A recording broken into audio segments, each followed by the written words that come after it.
Back in 2005, Capcom released a new entry in Resident Evil franchise which took the world by storm. This game not only provided us with brand new experience but also changed the focus of franchise. Instead of being scary, the series now started to go towards action with little elements of horror. To this day, this game is still considered one of the best by many gamers. But what made the franchise so popular also became the reason for its downfall. Hey there friends, how's it going?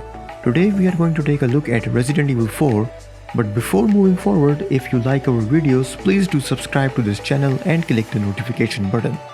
Without further ado, let's get started.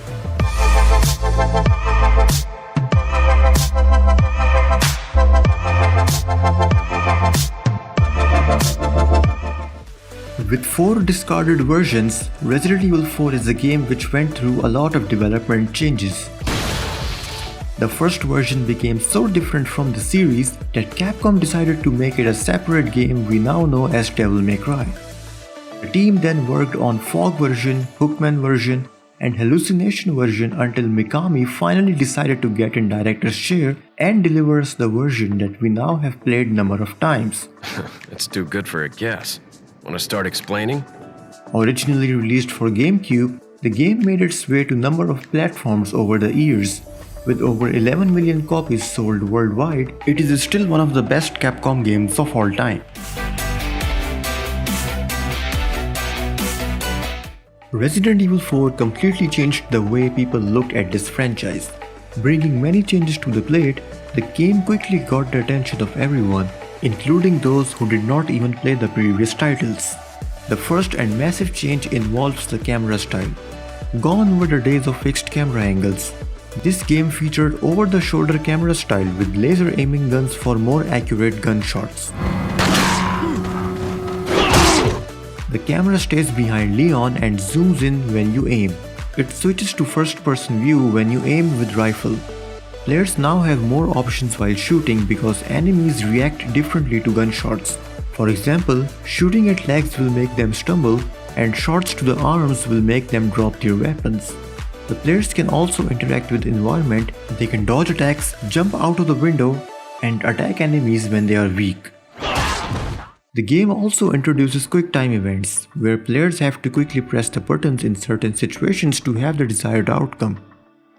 The inventory management now comes in a briefcase-style grid system, where players can easily manage their items and place them the way they want.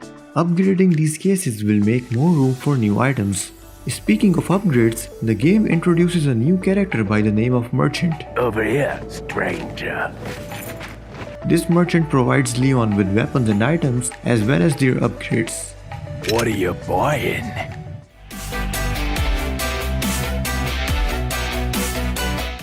Resident Evil 4 took a very different turn when it comes to enemies. The traditional enemies are now replaced with Ganados.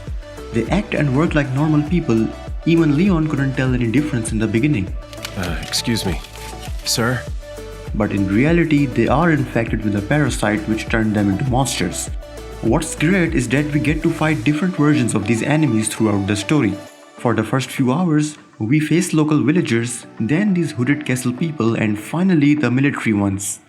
All of these Ganados are part of the cult and serve their leader, Osmond Saddler, who also happens to be the main villain of the game.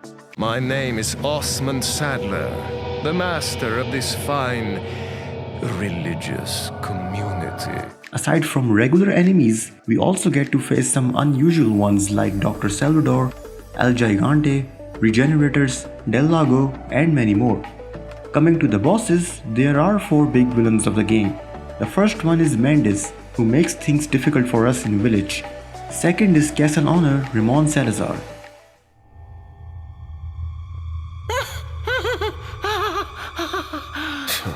Followed by Jack Krauser on Island, and finally the last one being Osmond Saddler.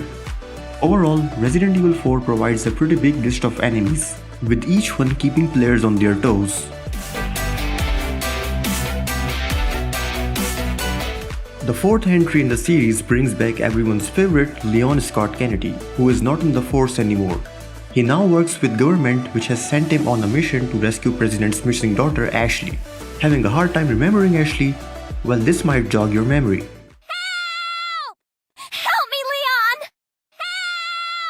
So the subject's name's Ashley Graham, right? That's right. She's the daughter of the president. So try to behave yourself, okay? Leon can command Ashley to wait, follow, or hide depending on the situation. Wait. Follow me. Along the way, Leon meets Luis, an ex-cop who got involved with the cult. Me llamo Luis Serra. Making a comeback from Resident Evil 2, Ada Wong also finds herself among Ganados and now works for Albert Wesker. Ada Wong is a playable character in two sections of the game, Assignment Ada and Separate Ways, showing us a story from different perspective. Long time no see. Ada. The game also includes the Mercenaries mode where we can play with different characters including Jack Krauser and Albert Wesker. After having played Resident Evil 2 and 3 remakes, visiting this old game did feel a bit off at some points. First point which can be noticed is that we couldn't move camera freely like we can in the recent games. So in order to properly look at some place, we need to make Leon face that particular direction. The movement of protagonist resembles the character movement from previous games, where you have to rotate the character in order to go in another direction. The point about which people complained most was the movement during aiming. Once you aim with the weapon, Leon gets fixed at his current position, meaning he can move his weapon but can't move an inch himself. The trouble comes when you have to open the inventory screen every time you want to switch your weapons. This concept really feels outdated when compared to modern games. Thankfully, they took care of all these things in recent games of franchise.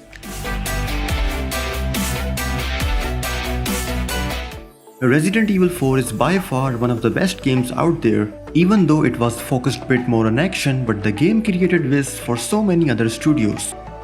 The famous game Dead Space also utilized the same formula and got wildly successful. Even after a few negative points, this game still deserves a 10 out of 10. There are rumors going around that this game is getting a remake, so let's hope Capcom can create the same spark they once did. Now I want to know, what do you guys think about Resident Evil 4? How was your experience when you first played this game? Let us know your thoughts in the comment section below. Leave a like if you enjoyed this video and consider subscribing to this channel. Thank you.